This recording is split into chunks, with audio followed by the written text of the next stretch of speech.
Bonsoir, bonsoir à vous tous. Heureux de reprendre le coche avec vous en ce début de 2016. J'en profite d'ailleurs pour vous présenter mes vœux les meilleurs, en tout cas, au compte de cette nouvelle année qui commence pour nous et pour notre pays. Merci à Antoine qui a assuré le relais tout ce temps. On revient donc dans cette émission pour nous intéresser à l'actualité qui aura marqué la semaine qui s'achève.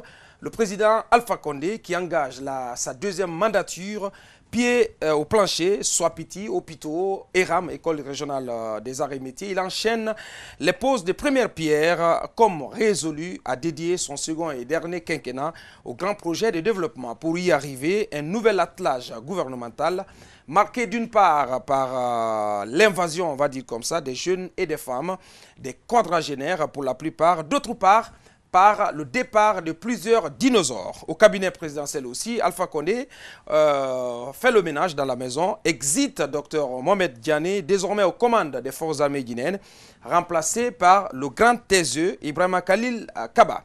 L'autre actualité du palais qui a agité les médias cette semaine, c'est la vraie fausse démission de Nabi Kiridi Bangoura. Quelle mouche l'a-t-il piqué? Faut-il y voir un lien avec cette prétendue réunion secrète des Basse-Côtiers? Nous poserons le débat dans cette émission. Des premières nominations d'Alpha Condé, il n'y a pas que Kiridi Bangoura qui n'était pas content. Au RPG Arc-en-Ciel, on fait la moue, ça sent du roussi de ce côté-là. Que reproche le RPG Arc-en-Ciel à son champion? Faut-il parler de début de désamour? On posera le débat dans cette émission. Enfin, de la déclaration de biens, on en touchera un mot dans cette émission, c'est finalement le réveil tardif pour tout le monde, les princes qui nous gouvernent, mais aussi l'institution chargée de faire respecter le principe. Ainsi va la Guinée.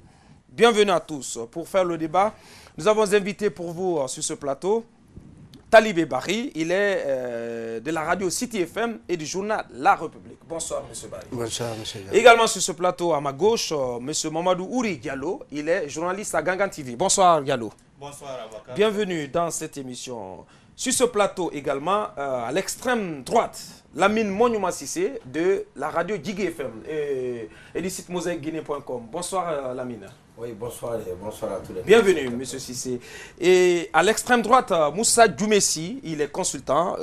Bonsoir, grand frère, et bienvenue sur ce plateau. Bonsoir à Boubacar et meilleurs vœux aux auditeurs, aux téléspectateurs de cette émission. De l'Espace FM et surtout de cette émission. Merci, merci, grand frère.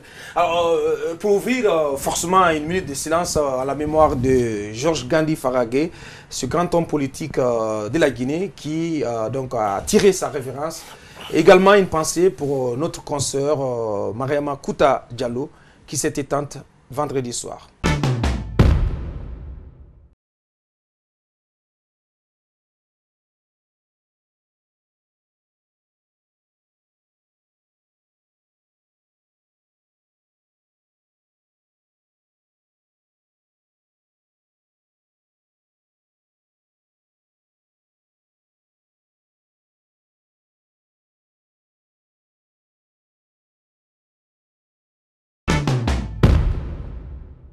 Beaucoup d'émotions pour commencer cette émission. Talibé Barry et Georges Gandhi Farragué, qui est donc décédé cette semaine, jeudi.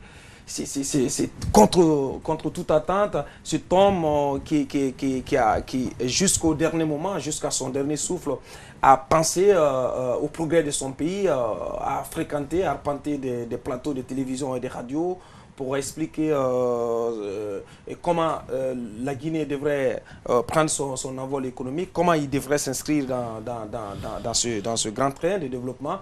Et comment avez-vous accueilli sa disparition, Georges Gandhi Farragué? M. Diallo, j'ai accueilli la disparition de M. Gandhi avec beaucoup de tristesse parce que c'était un homme pondéré, affable, toujours bien soigné, qui avait un fond de pensée qui ne laissait pas indifférent ses compatriotes. J'ai remarqué qu'après l'élection présidentielle du 11 octobre à laquelle il était candidat, il s'est livré à un véritable exercice de pédagogie pour amener les Guinéens à davantage repenser le système éducatif de ce pays. Il est passé à cet effet dans de nombreuses émissions. On rappelle au passage qu'il est fondateur d'écoles et d'universités. Et donc c'était un homme entier. Un homme entier qui avait à cœur non seulement que la paix et la culture soient préservées dans ce pays, mais que également ce pays aille de l'avant. Et donc certains pronostiqueurs étaient allés jusqu'à le prédestiner au poste de ministre de l'enseignement supérieur. Et donc carrément des départements de l'éducation nationale. De l'éducation c'était d'ailleurs l'un de ses grands vœux. Hein, c'était l'un de ses grands vœux. De l'élection présidentielle 2015. Malheureusement, quelques jours après donc, la formation du gouvernement, il a tiré sa révérence.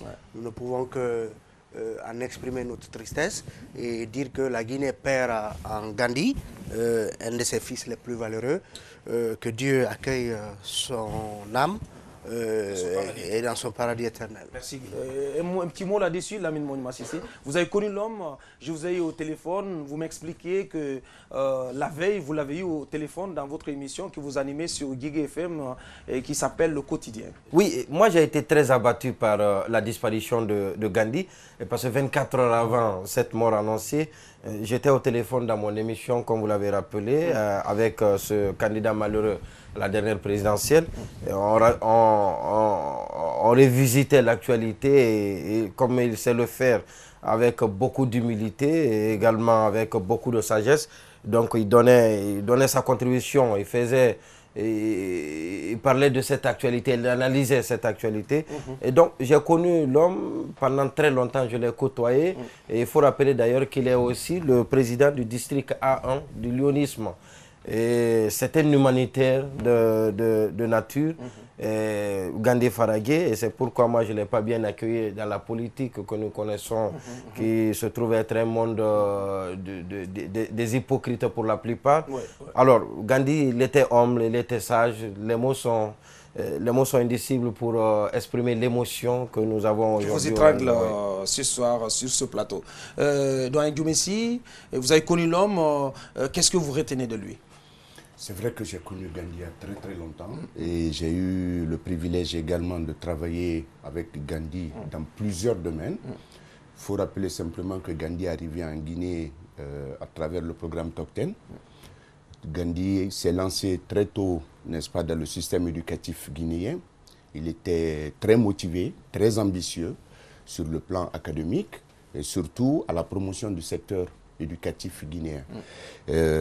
Permettez-moi, Boubacar, de vraiment adresser mes condoléances les plus attristées, n'est-ce pas, à sa famille, à ses amis, à ses collaborateurs, à ses proches, à tous ceux qui lui ont été chers, que vraiment Dieu puisse recevoir son âme au paradis, parce qu'aucune âme n'est au-dessus de la volonté de Dieu. Aucune âme, quelle que soit cette âme, la volonté de Dieu prime toujours sur nous tous. Merci. Donc, nous ne pouvons que nous en remettre à cette volonté et nous incliner pieusement devant sa dépouille et que vraiment, nous autres qui sommes là, puisse Dieu nous amener à prendre tout ce qui a été bon chez Gandhi, parce qu'il a laissé quelque chose à ce pays. Un héritage. Un héritage. Donc, tout ce qui a été bon, qu'on puisse s'inspirer de cela et poursuivre son œuvre. Bien. Voilà. Ouri, rapidement un mot aussi. Bon, je le connais comme un des grands penseurs de la société guinéenne, plus spécifiquement du système éducatif, comme l'a dit tout à l'heure mon collègue. Mais sa dimension, justement, penseur de la société a beaucoup attiré mon attention à travers une de ses œuvres intitulée « La délinquance adulte ». Comme pour dire aux uns aux autres que la délinquance juvénile, qui est une thématique très répandue et traitée par les écrivains, il y avait tout simplement le contraire, c'est que les adultes étaient beaucoup plus plongés dans la délinquance de nos jours. Cela est une œuvre qui m'a séduit, que je suggère à beaucoup de personnes, notamment son côté humaniste aussi. Lamine l'a mentionné tout à l'heure, je l'ai connu d'ailleurs à travers cette dimension de l'homme. C'était à l'occasion de son intronisation comme président de ce district A401, je pense, A1 du lyonisme, à cette occasion, gouverneur. Gouverneur de région. Comme on dit. Le district maintenant. Gouverneur de district. Donc je l'ai eu en émission à cette occasion. Il en parle, il est connaisseur parce que vous êtes Lyon. Hein, oui, je suis Lyon. Absolument. Et voilà. Donc le lyonisme, c'est une valeur qu'il avait en lui. Du coup, l'homme aussi est connu par tout le monde comme un grand humaniste et un grand donneur. Sur ce, je prie Dieu que son âme repose en paix. Bien. On passe à l'autre disparition, celle de notre consoeur Maramakuta Diallo, qui est décédée vendredi soir. C'est une mort qui a bouleversé, ça il faut le dire. Mais vous avez quand même quelques informations là-dessus. Selon ce qu'on apprend, il aurait subi une intervention chirurgicale dans une clinique qui était fermée par le passé. Et on apprend même que le médecin qui l'a opéré a été arrêté par les services de Kegoro. Oui, c'est ce qu'on a appris. Il faut rappeler que Maramakuta Diallo était présentatrice à la radio nationale, grande présentatrice d'ailleurs. Et donc, on a appris hier subitement sa mort suite à une intervention chirurgicale dans une clinique qui était blacklistée. En 2012, les services du colonel Tcheguro avaient donc mis à l'index cette clinique comme étant celle parmi tant d'autres qui devait fermer parce que une clinique, c'était à Amdallah, en fait. Du côté d'Amdallah. Mise à l'index ou fermée? Oui, non, en fait, elle avait été mise à l'index, fermée, avant que nous rouvre dans des conditions qu'on ignore encore. Et donc, l'intervention a eu lieu dans cette clinique. Et donc, après les premières enquêtes, qui ont même fait appel à l'expertise, selon ce que nous avons appris du médecin légiste, tout porte à croire qu'il y a eu une série d'erreurs et même de fautes qui ont donc finalement eu raison de la vie de notre consoeur. Et c'est la preuve que ce phénomène de clinique inappropriée, clandestine, c'est un phénomène qu'il faut combattre. Mais au-delà, moi je voudrais placer ceci. Si vous voyez, c'est pour attirer un peu l'attention de l'opinion sur les conditions de vie et de travail même des journalistes. Si, tant soit peu, Maramakuta bénéficiait par exemple d'une assurance médicale, c'est sûr qu'elle ne se serait pas rendue dans une telle clinique. Elle se serait rendue chez les meilleurs praticiens en la matière, parce qu'on les connaît ici, en matière d'opération pour extraire un fibrome ou un kyste. On connaît en fait les spécialistes ici et les cliniques qui sont les mieux indiqués pour cela. Donc aujourd'hui, malheureusement, notre consoeur... Vous voulez dire que ce sont ces conditions à elle, ces conditions de pauvres journalistes qui l'ont conduite Monsieur Diallo, dans cette clinique. Monsieur Diallo, si je pose la question. Non, si vous en avez les moyens, vous choisirez d'aller vous faire, disons, soigner à Ambroise Paré, à Pasteur ou dans une autre clinique de renommée, que dans une clinique dont peut-être elle ne savait pas de fortune. Donc, quelque part, aujourd'hui, on est très peiné que notre consoeur est succombée dans des conditions pareilles. C'est dire que vraiment, il faut revoir non seulement les conditions de pratique de la profession de médecin dans ce pays, mais aussi les conditions de vie et de travail des professionnels des médias que nous sommes et de l'ensemble des autres travailleurs. Un mot là-dessus, Lamine. En même temps, ça relance le débat sur le travail des services spéciaux du colonel Moussa Kegoro, parce que là, c'est l'expression de l'échec du combat qu'il a mené, en tout cas, grand renfort de presse d'ailleurs, contre ces cliniques clandestines. Oui, non, mais pas lui. C'est plutôt le département de la santé qui a échoué. Oui. On a lui spécifiquement, Lamine, c'est important. Lui et ses services sont allés en guerre contre ces cliniques clandestines. Comment comprendre qu'une clinique qui a été fermée au préalable, qu'elle puisse rouvrir dans des conditions que nul ne peut s'expliquer. Non, je vais vous donner un exemple très...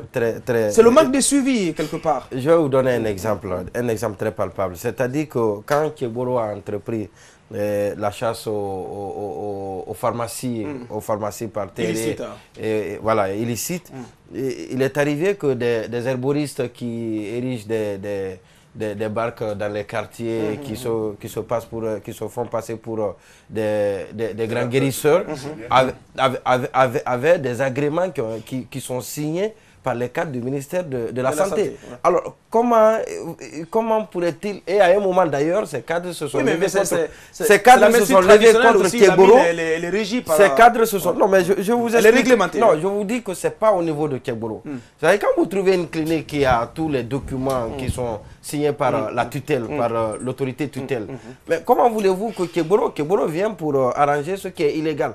Là, à ce niveau, ce n'est pas illégal. Alors, s'il y a problème, ce n'est pas au niveau de Keboro, mais c'est plutôt au niveau du ministère de la Santé.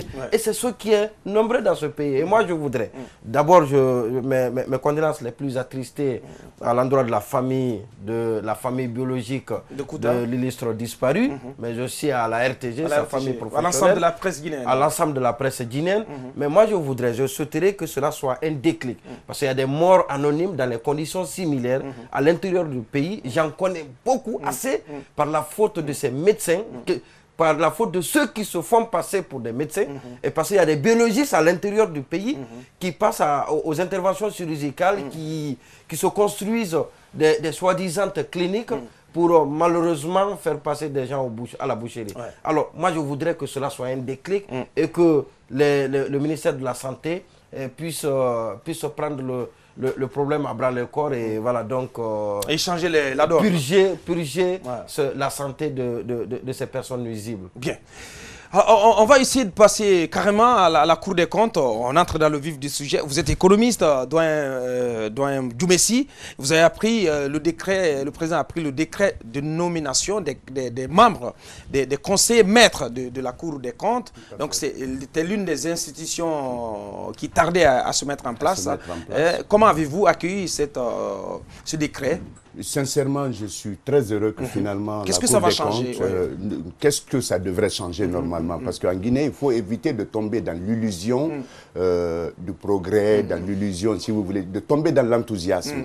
C'est un acte très significatif parce que qui peut nous amener aujourd'hui à une certaine cohérence des projets et des programmes et à une certaine lecture, avoir une certaine visibilité sur l'ensemble, n'est-ce pas, des dépenses de l'État. Donc, ça veut dire simplement qu'on est capable... Un instrument de gestion, de gouvernance économique qui permettra justement d'identifier partout là où il pourrait avoir des goulots inhérents et partout là où il pourrait avoir aussi des leviers d'accélération. Donc, de désigner, de permettre justement des prises de décision qui soient des prises de décision conséquentes. Donc, en réalité, c'est une très très bonne chose. Nous le saluons. Et si vous avez fait très attention dans mon plaidoyer, j'ai fait, n'est-ce pas, en conclusion, mention de ça, j'ai demandé à ce que vraiment la Cour des comptes soit mise en place parce qu'elle répondrait énormément aujourd'hui à un impératif auquel nous faisons face et qui fait partie des véritables enjeux de la Guinée. Bien. Ouri, vous avez fait lecture des noms des 10 membres des conseillers maîtres de cette Cour des comptes. Qu'est-ce qu'on peut, quelle lecture peut-on faire de ces noms, de ces personnes qui sont nommées dans cette Cour des comptes? Je n'ai pas connaissance, franchement, des compétences et des profils. Ce qui frappe, c'est la nomination de Mohamed Garé. Justement, il quitte son poste de ministre et du coup, on le reconduit sans doute à la Cour des comptes. Peut-être que le président trouve en l'homme une certaine compétence, qu'il n'est pas prêt à le lâcher tout de suite. Est-ce que c'est vu du même œil que d'autres personnes? Ça, la question reste posée. Mais je m'intéresse un peu plus à l'acte du président. Il est pressenti pour être président de la Cour des comptes. Il faut dire qu'il est le président jusqu'au moment où la forme va être donnée à la chose. Donc, le fait de combler ce manque institutionnel, déjà, je pense que c'est cela qui est salutaire. Parce que tout le monde était unanime que ce deuxième mandat commence avec le manque d'un certain nombre d'institutions. Non seulement la Haute Cour de la Justice et la Cour des comptes. Je pense qu'il est sur le chemin de les combler. On espère qu'après cela, qu'on va mettre sur place la Haute Cour de la Justice. Comment avez-vous accueilli la nomination de Garé dans cette Cour des comptes? Garé qui quitte le persil de la Guinée. On a dit que le président aurait eu de forts soupçons de malhonnêteté, on va dire comme ça, entre guillemets, sur Mohamed Garé et sur son binôme Ousmane Condé. Et, quelques jours après son éviction du gouvernement, on le retrouve à la Cour des comptes, qui, quand même, il l'a rappelé, qui est un grand instrument de vérification de la gestion financière de la... Absolument. Comment trouvez-vous cela? Bon, écoutez, moi, la nomination de Diaré, mais aussi de Maître Gouré Sissoko, qui était jusque-là agent judiciaire de l'État, je pense que c'est... Il y a de fortes têtes quand même. Hein, donc ce sont des choix intéressants en soi, parce que Diaré, c'est un homme rompu à la gestion des chiffres, à la gestion de la chose économique et financière dans ce pays.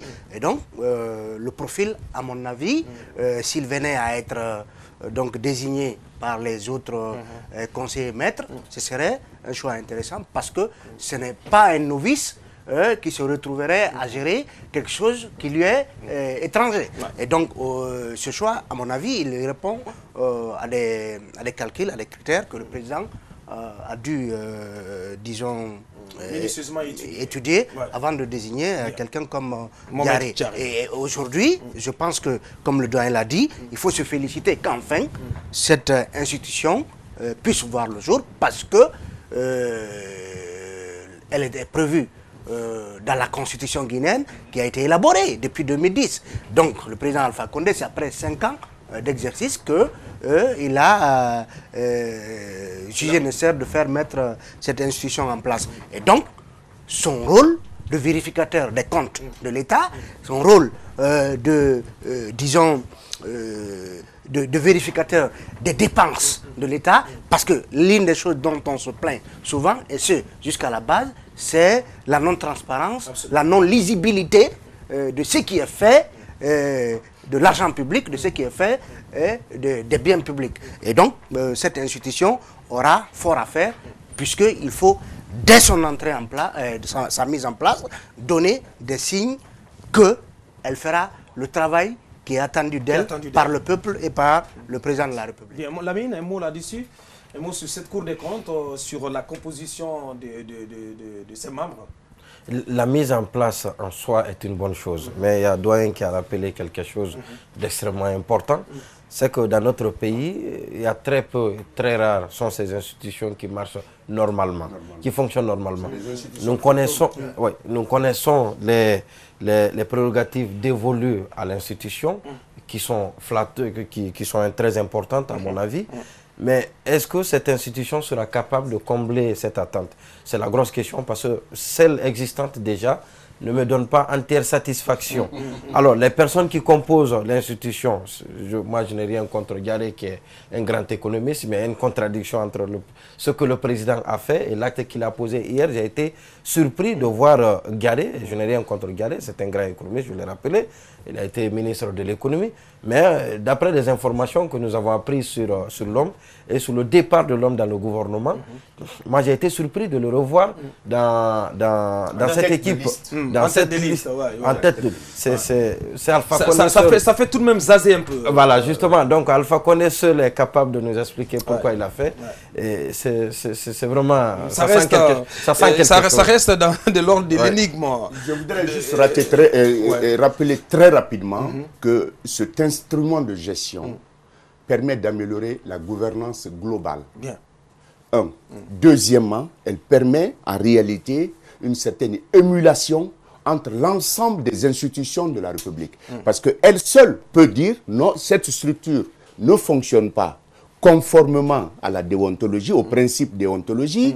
Cette structure fait des dépenses qui ne sied pas du tout avec ce que ça devrait être. Mais les projets, l'exécution des projets, par exemple, d'envergure dans le pays, permettrait à la Cour des comptes également de voir aujourd'hui un projet pour lequel, comme soit petit, disons-le carrément, comme soit petit, on va voir le défi énergétique, on va voir le défi d'intégration sous-régionale, on va voir le défi économique en retour. Mais de l'autre côté, la Cour des comptes serait à même de pouvoir dire oui, mais si on faisait par exemple le barrage Fomi, le barrage ceci ou cela, comparé à ça, d'abord le coût d'exécution, le temps d'exécution et le bien-être ou l'impact direct sur le développement et mais la qualité de vie des travailleurs, là, ça apporterait fondamentalement quelque chose, c'est-à-dire une mutation profonde dans la manière de gouverner désormais notre pays. Donc, ça veut dire que la Cour des comptes est un instrument essentiel et fondamental aujourd'hui dans le cadre de l'orientation de l'économie. Je voulais embrayer là-dessus pour vous poser cette question, vous qui êtes économiste. Est-ce que l'arrivée de la Cour des comptes va sonner comme un renforcement des instruments de contrôle de l'État, parce qu'avant elle, il y a l'inspection générale d'État, il y a l'inspection générale des finances, mais on sait très bien comment ces institutions, ces instruments ont fonctionné, et ils n'ont jamais permis à l'État quand même d'arrêter l'hémorragie financière. Ouais. On l'a connu sous Alpha Condé, sous sa première mandature. Est-ce que on peut espérer qu'avec la Cour des comptes, on peut stopper, en tout cas, ralentir cette gabégie, cette hémorragie financière qu'on constate souvent? Non, la Cour des comptes va plus s'occuper de l'orientation de la politique générale à travers les chiffres qu'elle va interpréter pour donner un sens, une signification à l'ensemble des chiffres, parce que tous les chiffres parlent. Ça, c'est pourquoi le ministère du Plan, mais surtout en sa direction des statistiques, est un grand ministère, mais une très grande direction également, qui permet, au niveau de l'ensemble des structures opérationnelles et même fonctionnelles du gouvernement, d'avoir une certaine lisibilité, mais surtout de pouvoir réorienter les politiques, n'est-ce pas, sectoriel. Bien. Ça, c'est un élément très important. Mais aussi, ce qu'il faut retenir, c'est que, Aboubacar, nous sommes en train de procéder à un pilotage à vue en République de Guinée. Je me permets de le dire parce qu'il n'y a pas de cohérence des projets, des programmes. Il n'y a pas de cohérence. Je vous donne le temps de vérifier. Tous les départements en République de Guinée, nous avons un Premier ministre. Tous les départements sectoriels sont des départements isolés, donc en étoile, éparpillés en réalité. Vous n'avez pas une coordination qui permet à cette coordination, c'est-à-dire d'avoir une ascendance sur l'ensemble des activités. Je vois où vous voulez en venir. Ça nous amène carrément à parler du gouvernement. Et vous permettez, on va revenir vers vous tout à l'heure, Mohamed Ouri, pour commencer, pour lancer ce sujet. Le nouveau gouvernement guinéen a été mis en place, un nouveau gouvernement. Donc, le premier du Premier ministre, Mamadi Youla. Quelle lecture vous faites d'abord de son architecture? On a vu cette architecture qui a connu quelques petites modifications, hein, quoique mineures. Mais quelle lecture? Est-ce que cela dénote des tensions possibles qui vont exister entre Alpha Condé et son Premier ministre? Je pense que c'est l'impression que cela a donné à la lecture déjà des deux structures. On parle des premiers désaveux déjà pour Youla. Pour Mamadi Youla, on se dit déjà qu'on se marche dessus entre la primature et la présidence. Et je pense que le premier constat, c'était qu'à la lecture de la structure gouvernementale faite par Mamadi Youla, il y avait d'abord un ministère qui a été annoncé et qui a changé, qui a disparu du coup au second... à la nomination des membres du gouvernement. On a entendu parler de ministre d'État, sauf que les juristes ont un peu corrigé la partie pour dire que c'est vrai que Mamadi Youla, dans l'annonce de la première structure du gouvernement... Mais il y a des ministres d'État, mais il n'y a pas de ministère d'État. Donc c'était bien déjà que cette précision soit faite par les juristes. À ce niveau-là, je pense que la seule modification qu'on a vue, c'est le fait que Mamadi Youla ait annoncé en premier lieu un ministère de la réconciliation nationale et qu'à la fin, on ait à sa place un ministère de l'unité nationale et de la citoyenneté. Il n'y a pas que ça. Est-ce qu'on peut résumer... Il y a aussi au niveau de la jeunesse, parce que c'était un ministère de la jeunesse et de l'emploi jeune. Dans la première structure. C'est un autre développement qui a un tout petit peu changé aussi. Est-ce qu'on peut se limiter là pour dire déjà que le président est en train de marcher sur les responsabilités de Youla? C'est une question qui se pose. Le fait qu'il a eu une certaine rapidité à sortir la première structure et qu'on dit qu'il a trouver la structure sur sa table et que ce n'est pas lui qui a sorti réellement cette structure. Est-ce qu'il fallait s'attendre que ce soit Youla lui-même qui ait tout ce pouvoir-là? J'ai dit non, parce que c'est un rêve que dans un pays comme le nôtre, que le Premier ministre qui ne partage pas forcément le pouvoir du président ait la latitude et tout le plein pouvoir de constituer à lui seul un gouvernement. Non. On peut lui concéder la proposition d'un certain nombre de ministres et que le reste revienne au président de la République. Ça, c'est mon constat. Maintenant, on s'attendait aussi. Globalement, vous êtes déçu ou pas de cette structure? Parce que beaucoup s'attendaient à beaucoup de resserrements quand même. Hein. Justement, j'allais parler de ça, une compression de la structure gouvernementale. J'ai à mes côtés Doyen Gumessi qui parlait de 19 ministères, au maximum 22. D'autres personnes aussi qui parlaient de compression, des grands ministères avec des grandes directions. Ce n'était pas le cas. Donc je dis qu'à ce niveau, sans doute, les uns et les autres ont été déçus. Rien que sur le nombre des ministères. 31 ministères, 2 secrétaires généraux. Talibé, votre regard sur la structure de ce nouvel attelage gouvernemental? Écoutez, moi l'impression que j'ai eue en voyant le Premier ministre à la télévision décliner cette structure gouvernementale, c'était que le Premier ministre s'y était mal pris. Puisqu'à mon avis, la pratique n'est pas courante que de voir un Premier ministre venir dire aux Guinéens j'ai proposé ceci, le président l'a accepté et il se met à décliner la structure de gouvernement. Donc je pense que ce rôle n'était pas celui du Premier ministre. Parce que je vous assure qu'en le regardant faire ainsi, je me suis dit que est-ce que ce qui nous a été donné là n'est pas une proposition qui n'est pas définitive, le temps que le président Alpha Condé voit la réaction que l'opinion pourrait en avoir, surtout sur une question comme la mise en place d'un ministère de la Réconciliation nationale. Et donc, finalement, on a vu, parce que ce n'est pas quelque chose de mineur, que l'on parle du ministère de la Réconciliation nationale et qu'on nous serve un ministère tout autre, d'une appellation tout autre, donc un ministère de l'unité nationale et de la citoyenneté. Je pense donc qu'on devrait traiter les Guinéens avec beaucoup plus de sérieux. Vous ne pouvez pas annoncer à la face du monde que vous mettez en place un ministère de la Réconciliation nationale. Par la suite, on voit un autre ministère et que ce ministère de la Réconciliation nationale, qu'on ne sache pas où il est passé. Qu'est-ce qui a présidé à ce qu'on renonce enfin à mettre en place ce ministère? Parce que personne n'a mis une pression ni sur le Premier ministre, ni sur le président pour que dans la structure, on nous propose ce ministère. Donc, je pense qu'il faut, avant de sortir les décisions, les mûrir et les prendre en toute conséquence avant de les annoncer au peuple de Guinée. Ça, c'est la première observation que je fais. Sur la structure. Sur la structure. La deuxième chose, c'est que aujourd'hui, dites-moi où est passé l'emploi des jeunes. Parce qu'on nous a dit d'abord un ministre de la jeunesse et de l'emploi des jeunes. Ouais. Finalement aujourd'hui, l'emploi de, on va dire quoi, d'intercaler la question de l'emploi au sein du ministère de Damanta. Au sein du ministère de Damanta, mais en disant ministère de la jeunesse et de l'emploi jeune, on donne davantage cette impression que l'emploi des jeunes est une priorité. Ouais. Peu importe l'homme qu'on y mettra qu'on choisira à la tête de surtout que dans les premières déclinaisons des missions de Mamadi Yula, il est indiqué clairement jeunesse, formation et relance économique. Jeunesse, emploi et relance économique. Absolument. Donc, ça devrait vraiment répondre répondre en écho à cette feuille de route. Et donc, moi je pense pour conclure que c'est le premier écueil, franchement, auquel le Premier ministre est confronté dans sa collaboration avec le président Alpha Condé. Est-ce que Mamadi Yula va en rencontrer d'autres? Mais déjà, ce n'est forcément pas bon signe parce que, qu'on le dise crûment, ou peut-être de la manière la plus, disons, polie possible, c'est un camouflet. Qui est ainsi infligé. Alors, rapidement, sur la taille, vous êtes déçu ou pas, vous aussi? Sur la taille du gouvernement, bien évidemment, parce que comme beaucoup l'ont fait observer, on aurait bien pu vraiment faire dans la...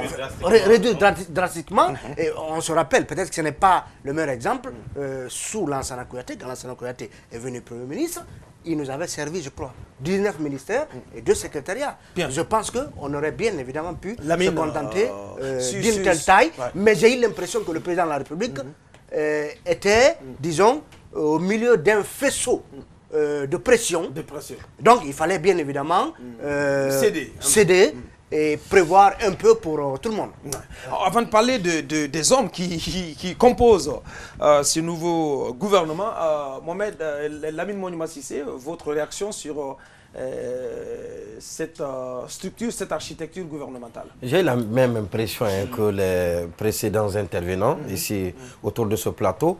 Et quand j'ai vu apparaître le nouveau Premier ministre, je me suis dit que est-ce que ce ministre technocrate, ce ministre, c'est vrai qu'il n'est pas un opposant dans le gouvernement, il ne saura l'être, il est Premier ministre, il propose au président de la République qui valide ses propositions si nécessairement, mais je me suis dit que ce n'était pas important ce n'était vraiment pas utile pour lui de venir rappeler au peuple de Guinée que la proposition a été faite au président de la République sous le sage conseil du président de la République. C'est-à-dire les mots ont été dits et ça frisait, à mon avis, la démagogie qu'on ne voulait vraiment pas entendre. Parce que nous savons comment les choses sont faites au sommet de l'État. Le Premier ministre à force de proposition, le président à force de décision. Donc, il n'avait vraiment pas besoin de nous rappeler. Maintenant, autre chose, la taille, vous l'avez dit tout à l'heure, de cette structure gouvernementale. Forcément, on a été déçus. Parce que nous, on a appris, il y a ceux qui, on avait conseillé au président de la République de réduire de façon très drastique la taille de cette structure gouvernementale. Et même son camp, sa famille politique aurait même proposé entre 25 et 27, donc au ministère. Et le président de la République est allé au-delà. On a pensé qu'il y a vraiment forcément encore des récompenses. Et c'est ce qui a habité tout le monde à l'annonce de cette structure gouvernementale. Vous avez parlé de la réconciliation nationale. Quand la structure a été dévoilée, il y a des personnes, beaucoup de personnes auraient appelé le président de la République. Ont appelé le président de la République. Parce que j'ai parlé avec des gens qui ont parlé avec le président. Qui sont très proches du président de la République. Qui lui ont dit, mais attendez, vous créez un département de réconciliation nationale. Vous savez que l'investissement va prendre un coup. Et parce que les Blancs, ils ont en tête que c'est un pays où il y a des problèmes, où il y a des tensions sociales. Parce que qui parle de réconciliation nationale parle d'une fissure, même pas une fissure, mais plutôt une déchirure du tissu social. Alors, quand on doit venir dans ce pays pour investir, il faut savoir à quel niveau se trouve le curseur dans le cadre de la réconciliation nationale. Jusqu'où il faut aller. Jusqu'où il faut aller. Vous êtes à quel niveau? Et donc, pourtant, nous ne sommes pas ce pays qui est sorti de guerre. Et c'est pourquoi le président aurait été très imaginatif et a cédé certainement au conseil de l'une des rares fois pour le président de la République, qui aurait cédé au conseil, il n'a pas reculé certainement, il a cédé au conseil de ces personnes et il a créé ce département. Donc c'est dans cette logique, d'après les informations que nous avons reçues. Vous avez parlé du ministère de la Jeunesse. Effectivement, on a été surpris également que l'emploi jaune ait disparu. Peut-être que cela pourrait s'expliquer par ce qu'on appelle cette relation très tendue qui a existé entre Alpha Condé et Moussa Naïté. Cette froideur, on va dire comme ça. Voilà, justement, il a certainement voulu, c'est vrai, le mot est fort, mais il a voulu simplement priver, il a purgé dans ses prérogatives, c'est-à-dire que amoindrir son champ d'action, de sorte que ce dernier chasse vraiment qu'il ne soit plus le ministre qu'il a été. Voilà. Donc, sûrement, c'est à ça que j'ai pensé. Sinon, il n'y a aucune raison qu'on dissocie l'emploi jeune de la jeunesse. La jeunesse emploi jeune. Vous imaginez quel mal on fait alors au pays lorsque, juste pour, disons, faire comprendre à quelqu'un qu'on n'est pas content de lui, on doit amputer. Ce n'est pas une affirmation. C'est ce que je dis. Mettez au conditionnel. Voilà, si c'était le cas. Non, non, c'est important de le rappeler. Voilà, justement. Je dis qu'on ne gère pas les affaires du pays selon qu'on aime un tel ou qu'on n'aime pas un tel. Ça ne se passe pas. Notre pays n'est pas une épicerie. L'emploi des jeunes, c'est une prérogative. C'est une nécessité. C'est une des priorités, du gouvernement, tel que cela a été décliné par le Premier ministre. Je pense que ce n'est pas parce qu'on aime l'occupant du ministère ou pas qu'on doit amputer cette partie des prérogatives du ministère. Je pense que certes, il y a eu des écueils. Il faut aussi relever le fait qu'il y a eu des écarts. En ce sens que, premièrement, la toute première des choses pour une structure gouvernementale, c'est un décret qui doit prévaloir. Ce décret doit en réalité définir 3 axes. La structure organisationnelle, n'est-ce pas, du gouvernement, des objectifs clairs et précis, je dis très bien clairs et précis, qui sont fixés à ce gouvernement, les modalités d'exécution de l'ensemble des activités des départements sectoriels. C'est pourquoi j'ai dit, il y a eu d'abord un grand écart à ce niveau. On nous a donné une structure du côté du Premier ministre, là, et de l'autre côté, dans la réalité, on a été face à une autre réalité. Mais qu'à cela ne tienne, je dis une fois de plus, et c'est le lieu de le rappeler, normalement, la primature, aujourd'hui, dans ce contexte actuel, devrait représenter une administration de compétences qui qui consisterait peut-être à identifier, à répertorier les expertises avérées localement, en plus même rechercher des expertises étrangères en vue d'alléger la coordination du travail des différents départements. C'est là le travail d'une administration de compétences au niveau de la primature. Elle aura une ascendance. Aucun projet ne peut chevaucher un autre projet. Donc il y a une cohérence, il y a un problème de cohérence des projets. Aujourd'hui, c'est un gros problème qui se pose à nous. Il faut dire que la solidarité qui a prévalu sincèrement a porté le président de la République à la magistrature suprême de ce pays depuis 2010 est une solidarité en réalité qui répondait ou qui était assise sur une attente très forte des populations, à savoir la rupture totale entre les méthodes qui ont prévalu dans ce pays et celles qui devraient désormais prévoir. Ouais. Donc les gens estiment en 2015 aujourd'hui que cette nouvelle doctrine de gouvernance ou cette nouvelle ère de gouvernance est un instrument essentiel aujourd'hui pour le président de la République et son gouvernement de procéder à cette mutation profonde au sein de notre pays. Ça, ce sont les attentes. Mais donc, sur la question sur la taille, vous qui... Oui, la taille, non, je vous le dis. Vous avez été déçu si vous me donnez 30 secondes, si vous me donnez 30 secondes, je vais vous prendre déjà. Si on avait mis en termes de recherche d'efficacité, le ministère du Développement rural, l'agriculture, l'élevage, la pêche. Ouais. Vous avez déjà 3 ministères qui partent. Nous allons, comment on appelle le plan et la coopération, comment ça a été fait? Ça a été combiné. C'est la même chose. Vous allez à l'éducation nationale, qui partirait de l'enseignement supérieur à l'enseignement préuniversitaire, peut-être, et fondamentalement, et moi je serais pour cette dernière politique, c'est-à-dire c'est de dégager l'enseignement professionnel et technique qui est aujourd'hui un axe primordial, essentiel, fondamental pour la relance de notre économie. Parce qu'il ne faut pas reconnaître, on a parlé... On pouvait faire 2 ministères là-bas. 2 ministères, éventuellement. Mais il faut le faire remarquer parce qu'on a parlé tout à l'heure en passant de l'emploi jeune d'exemple. Il faut le faire remarquer aujourd'hui que notre système éducatif ne fournit pas des jeunes travailleurs qui ont de la compétence, qui peuvent aller, n'est-ce pas, vers la productivité. Il y a ce problème. Disons, des diplômés à forte employabilité. Aujourd'hui, vous remarquez, je profite de l'occasion pour tirer le chapeau à Damantam pour ces 4 écoles supérieures des arts et métiers dans ce pays. Sinon, il y en a 4 autres qui vont être lancés. Il y en a 4 autres qui vont être lancés. Donc c'est une vision déjà qu'il faut soutenir. Et il faudrait que le président de la République en fasse un point focal. Réellement. Parce que le problème de la jeunesse est un problème transversal, crucial. C'est le même problème que les femmes. Lorsque vous prenez la population guinéenne aujourd'hui, nous sommes à 85% pratiquement d'âmes qui soient capables de travailler. Vous prenez les femmes, elles représentent pratiquement 33% seulement de cette population qui soit active. Est-ce que vous avez vu? Vous prenez une jeunesse qui en réalité n'a pas toutes les capacités requises. Donc il faut mettre cette jeunesse au travail.